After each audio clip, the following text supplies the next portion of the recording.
नमस्कार दोस्तों, मैं एस्ट्रो ज्ञानी आपका बहुत स्वागत करता हूं अपने YouTube चैनल पर। आज का विषय बहुत खास होने वाला है क्योंकि आज हम चर्चा करेंगे हनुमान जन्मोत्सव पर किए जाने वाले उपायों की। क्यों खास है और आज मैं बहुत प्रसन्न हूं क्योंकि दोस्तों आप लोग जानते हैं जो मुझसे जुड़े कई दिनों से मैं वीडियो नहीं बना पा रहा था। कुछ अनुष्ठान लगे थे और कुछ अपने पर्सनल कार्य थे, लेकिन खुश इसलिए हूँ, अति प्रसन्नता हो रही है कि आज वीडियो की शुरुआत बाबा हनुमान की कृपा से, रामचंद्र जी की कृपा से मुझे हनुमान जन्मोत्सव पे वीडियो बनाने का मेरा ये सिलसिला फिर से शुरू हो रहा है। तो दोस्तों आप लोगों ने बहुत धैर्य बना के रखा, उसके लिए मैं बहुत आभारी हूँ।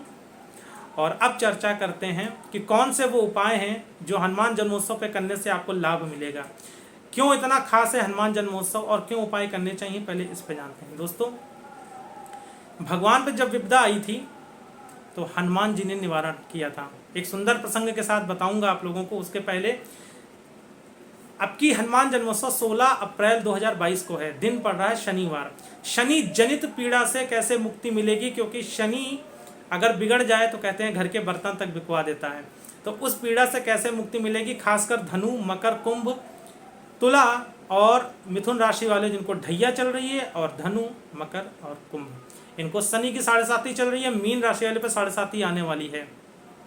तो जिनका शनि उनसे रुष्ट बैठा है, हनुमान जी की कृपा कैसे प्राप्त करेंगे, कैसे शनि जनित पीड़ा से, शनि के कुप्रभावों को मिटाकर आप आगे बढ़ेंगे, क्योंकि शनि से मुक्ति अगर कोई दिला सकता है तो वो सिर्फ हनुमान जी हैं। क्योंकि दूसरी बात, जन्मांक में यदि आपके मंगल नीच का बैठा है तो आपको कौन सा वो उपाय करना है जो नीचता को कम करेगा, क्योंकि मंगल का डायरेक्ट संबंध बजरंग बली से है। तो चलिए दोस्तों, बात करते हैं ऐसे महावीर हनुमान के बारे में और कौन से वो उपाय करेंगे। पूरा वीडियो देखिएगा ताकि अंत तक आप सरलता से सब कुछ समझ सकें और उन उपायों को आप कर सकें। दोस्तों, भगवान राम पे जब विपदा आई थी तो उनका निवारण भी हनुमान जी ने किया था। कब आई थी भगवान राम पे विपदा? जब लक्ष्मण को शक्ति लग गई थी। क्या बोला सुसैन वैद्य बूटी के बारे में, जो रामचंद्र जी चिंता में आ गए थे। सुसैन ने रामचंद्र जी से कहा, बहुत सुंदर प्रसंग है, कि है बूटी की पहचान यही, दीपक समान जलती है, और सूर्य उदय के पहले लाओ, फिर काम की ना रहती है। जब सुसैन वैद्य ने रामचंद्र जी से यह कहा तो रामचंद्र जी बहुत चिंतित हो गए थे। उनकी प्रजा चिंतित हो गई थी, क्योंकि इतनी दूर से बूटी लाना आसान कार्य नहीं था। आगे कौन आया उस समय? महावीर हनुमान। सुन कर वचन सुसैन के, फड़क उठे सब अंग। सुन कर वचन सुसैन के, फड़क उठे सब अंग, और हाथ जोड़ रघुनाथ से, यूं बोले बजरंग। क्या बोला हनुमान जी ने? सुन कर वचन सुसैन के, फड़क उठे सब अंग। कितना सुंदर प्रसंग है, क्योंकि उस समस्या का निवारण केवल हनुमान जी ही कर सकते थे। राम जब ये समस्या आई थी तो हनुमान जी ने रघुनाथ जी से बोला कि कहो नाथ तो चंद्र को। बहुत सुंदर प्रसंग है, विनय पत्रिका जो पढ़ते हैं वो जानते होंगे, कि कहो नाथ तो चंद्र को, कपड़े की भांति निचोड़ूं मैं, और उसका सारा अमृत लक्ष्मण के मुंह में छोड़ूं मैं। ये हनुमान जी का बल था। क्योंकि दोस्तों, भूमिका थोड़ी लंबी हो जाएगी, परंतु सबको पता है कि सबसे ज़्यादा अमृत चंद्रमा के पास है। जब 4 घड़ों में रखा गया था जहाँ पे बूंदें गिरी थी, कुंभ है, वो एक लंबी स्टोरी हो जाएगी, कभी उस पर भी व्याख्यान करेंगे। परंतु हनुमान जी का बल आप यहाँ से समझ लीजिए कि वो चंद्रमा को निचोड़ने की बात कर रहे थे। ऐसे हनुमान जी को, ऐसे बजरंग बलियों को मेरा बार बार प्रणाम है। और उनकी भक्ति करने का सबसे सुंदर दिन कल का है। तो क्या करना है? सुबह आपको दैनिक क्रियाओं से निवृत्त हो जाना है। कोशिश करिए 5 बजे अपना बिस्तर छोड़ दीजिए, दैनिक क्रियाओं से निवृत्त हो जाइए, साफ स्वच्छ वस्त्र पहन कर मंदिर में आ जाइए। मंदिर में आपके पास लाल पीले फूल या कनेर के फूल अगर हों, पीले लाल कोई से भी हो सकते हैं, कुछ मिष्ठान नैवेद्य वगैरह हो, धूप, अक्षत, गंध सबके पास होती है। हनुमान जी के सम्मुख एक तिल के तेल का दीपक जलाइए, जो हनुमान जी के बाईं तरफ रहेगा।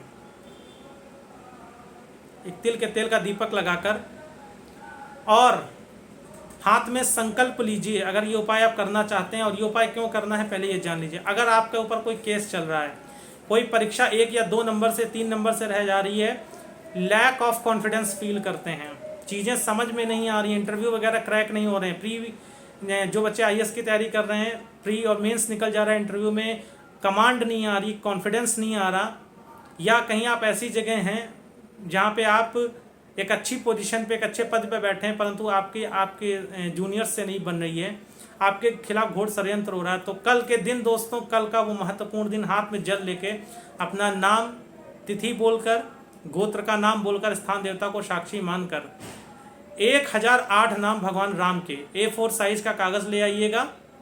जी हाँ, जिसपे हम लोग फोटो कॉपी कराते हैं, हार्ड कॉपी कराते हैं, और उस पर लाल पेन से 1008 बार कर पूरे दिन में लिख के सूर्यास्त से पहले भगवान श्री हनुमान के चरणों में समर्पित कर दीजिएगा। और जब उस पन्ने को आप समर्पित करिएगा तो हनुमान जी से हाथ जोड़ कर निवेदन करिएगा कि यह मैं राम नामावली आपको समर्पित कर रहा हूँ। इतना बोल दीजिएगा। अगले दिन अगर घर के मंदिर में कर रहे हैं तो वो राम नामावली अगले दिन जाकर किसी पवित्र नदी, अगर आपके घर के आसपास है या कोई भी साफ स्वच्छ नदी है, वहाँ पे रख दीजिएगा। नहीं तो कभी हरिद्वार जाइएगा तो उसको संभाल के रख लीजिएगा, गंगा जी में प्रवाहित कर दीजिएगा। वो नाम हनुमान जी के थ्रू भगवान राम को पहुँच जाएंगे और राम दूत की कृपा से आपके अंदर जो कॉन्फिडेंस की कमी आ रही है वो बढ़ जाएगा। करके देखिएगा, कल के दिन अद्भुत है, किसी भी समस्या से निकालने वाला ये रामबाण उपाय है दोस्तों, अचूक है, करके देखिए। दूसरा उपाय, कहीं कर्जे में फंस गए हैं, मंगल फंसाता है जन्मांक में, कर्जे, छठे भाव से मंगल का संबंध हो जाए, गुरु की पोजीशन अच्छी ना हो, आदमी कर्जे में फंस जाता है। और ऐसे लोग जरूर ये उपाय करेंगे जो बहुत बुरी तरीके से कर्जे में फंस चुके हैं, दलदल में कर्जे के फंस चुके हैं, धन के स्रोत नहीं मिल रहे हैं और कर्जा बढ़ता चला जा रहा है।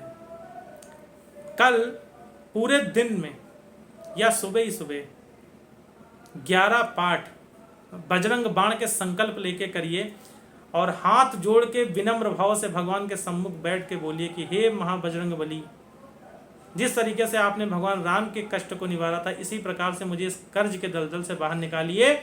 मैं 11 पाठ बजरंग बाण के करने के लिए संकल्पित हूँ। संकल्प लेने की विधि मैंने वीडियो की स्टार्टिंग में बताई।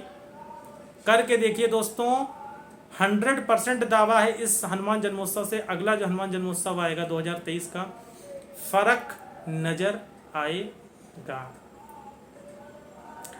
तीसरा महा उपाय, अगर आपको कोई दिक्कत नहीं है, माँ भगवती की कृपा, जगदम्बा की कृपा आपके ऊपर है, आपके पास ना धन की समस्या, किसी तरीके की समस्या नहीं है, भगवान राम की भक्ति प्राप्त करना चाहते हैं, क्योंकि जा पर कृपा राम की होई, ता पर कृपा करे सब कोई। भगवान राम की भक्ति प्राप्त करना चाहते हैं तो एक पाठ राम रक्षा स्तोत्र का कल से नित्य करना शुरू कर दीजिए। 6 महीने के अंदर बदलाव दिखना शुरू हो जाएगा, ये मेरा दावा है। और ये उपाय वो उपाय हैं दोस्तों जो मैं लोगों से करवाता हूँ और उसका फ़ायदा मिलता है। करके देखिएगा, 100% दावा है। अगर फर्क ना आ जाए, एक पाठ नित्य राम रक्षा स्तोत्र का करिएगा। राम रक्षा स्तोत्र करने से पहले हनुमान चालीसा करिएगा एक पाठ, और उसके उपरांत विनियोग जरूर करिएगा। विनियोग करने के लिए हाथ में जल लिया जाता है और विनियोग की विधि राम रक्षा स्तोत्र में शुरुआत में दी, विनियोग अवश्य करिएगा ताकि आपको पूर्ण फलित हो। चलते हैं चौथे महाउपाय की तरफ। अगर संतान नहीं हो रही है, दिक्कत हो रही है संतान होने में, डॉक्टर ने कह दिया है कि प्रॉब्लम आ रही हैं, बहुत ज़्यादा परेशान हैं आप संतान को लेके, या छोटे भाई से या किसी भूमि का विवाद चल रहा है, कोई ज़मीन आपने वगैरह ने ली थी, कब्जा हो गया है, या भूमि का मामला कोर्ट में निर्णित होने वाला है और आप चाहते हैं कि आपके फेवर में आए, तो एक मीठा पान, चूना मत लगवाइएगा, नहीं तो फिर भगवान आपको चूना लगाएंगे। चूना नहीं लगाना है, मीठा पान एक पत्ते पे, साफ स्वच्छ पत्ता अपने आप चयनित करिएगा पान की दुकान पे, उससे बोलिएगा, कोशिश करिएगा नोक और डंठल दोनों होनी चाहिए। एक मीठा पान, उसको मीठा जितना ज़्यादा करेंगे फल उतना ही मीठा आएगा। तो मिठाई उसमें जो लोग गुलकंद वगैरह डालते हैं, डाल के, केसर अगर आपके पास है तो एक रेशा केसर का डाल के भगवान श्री हनुमान बजरंग को आप अर्पित कर दीजिए। जीवन में आपके सभी दुख दोष दूर हो जाएंगे, कहीं से कोई दो राय नहीं है। और चलते हैं अंतिम महाउपाय की तरफ। अगर आपके घर में अभी तक आपस में मतभेद बहुत रहते थे, समझ में नहीं आता था, लोग आपके अगेंस्ट होते चले जा रहे हैं, खासकर जो लोग राजनीतिक फील्ड से हैं वो ध्यान देकर सुने, जो लोग प्रॉपर्टी डीलिंग का कार्य करते हैं वो लोग ध्यान देकर सुने। चीज़ें डील नहीं सेटल हो रही थी, अजीब सी दिक्कत आपको फील हो रही थी, या घर में कोई निगेटिविटी लगती है, या आपको भय रहता है घर में, या कोई भी निगेटिविटी आप फील कर रहे हैं, तो एक लाल रंग का तिकोना झंडा, जी हाँ, किसी हनुमान मंदिर में, हालांकि कल बहुत भीड़ रहेगी, लेकिन कुछ मंदिर ऐसे होते हैं जो प्राण प्रतिष्ठित होने चाहिए और उसमें भीड़ कम हो, तो वो लाल झंडे में लाल सिंदूर से राम लिखकर भगवान श्री बजरंग के चरणों को स्पर्श कराकर अपने घर के ईस्ट फेस में अर्थात पूर्व दिशा में फहरा दीजिए।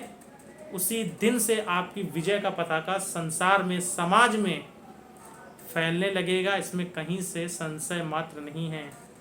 दोस्तों, ये उपाय जो मैंने आपको दिए हैं ये अपने आप में अद्भुत हैं। कोई सा भी 1, 2 या 3 कोई भी उपाय आप चयनित करके कर सकते हैं। मीठे पान वाला उपाय कोई भी कर सकता है। अपनी समस्या के अनुसार कल समर्पित हो जाइए भगवान बजरंग बली के चरणों में, और भगवान बजरंग के साथ साथ भगवान राम की कृपा भी प्राप्त करने के आप उत्तराधिकारी हो जाएंगे। कल के दिन राम रक्षा स्तोत्र मेरी एक आप लोगों से पर्सनल ओपिनियन है कि आप लोग जरूर करिएगा, और एडवाइस भी है। राम रक्षा स्तोत्र कल के दिन से करिए। अगर अभी तक आप नहीं कर रहे थे तो कल से जीवन में राम रक्षा स्तोत्र करना शुरू कर दीजिए, ज़बरदस्त तरीके से फल मिलेगा, इसमें कहीं से कोई दो राय नहीं। ये मेरा दावा है, और मैं कोई भी चीज़ आप लोगों को हवाबाजी में नहीं देता हूँ, तथ्यों के आधार पर देता हूँ। अपने जो अनुयायी हैं या जो लोग मुझसे पत्रिका दिखाते हैं, जिनको मैं उपाय स्वरूप देता हूँ, उनको देने के उपरांत ही आपको देता हूँ। कल के दिन भगवान राम के, भगवान बजरंग बली के चरणों में अर्पित करिए। आने वाले साल के बाकी बचे दिन भगवान खुशियों से आपको समर्पित कर देंगे। तो साथ बना के रखिए, प्रेम बना के रखिए, शेयर रुकना नहीं चाहिए। अपने व्हाट्सएप ग्रुप में, अपने फेसबुक पेज पे, जहाँ पर भी आप सोशल साइट में शेयर करते रहिए।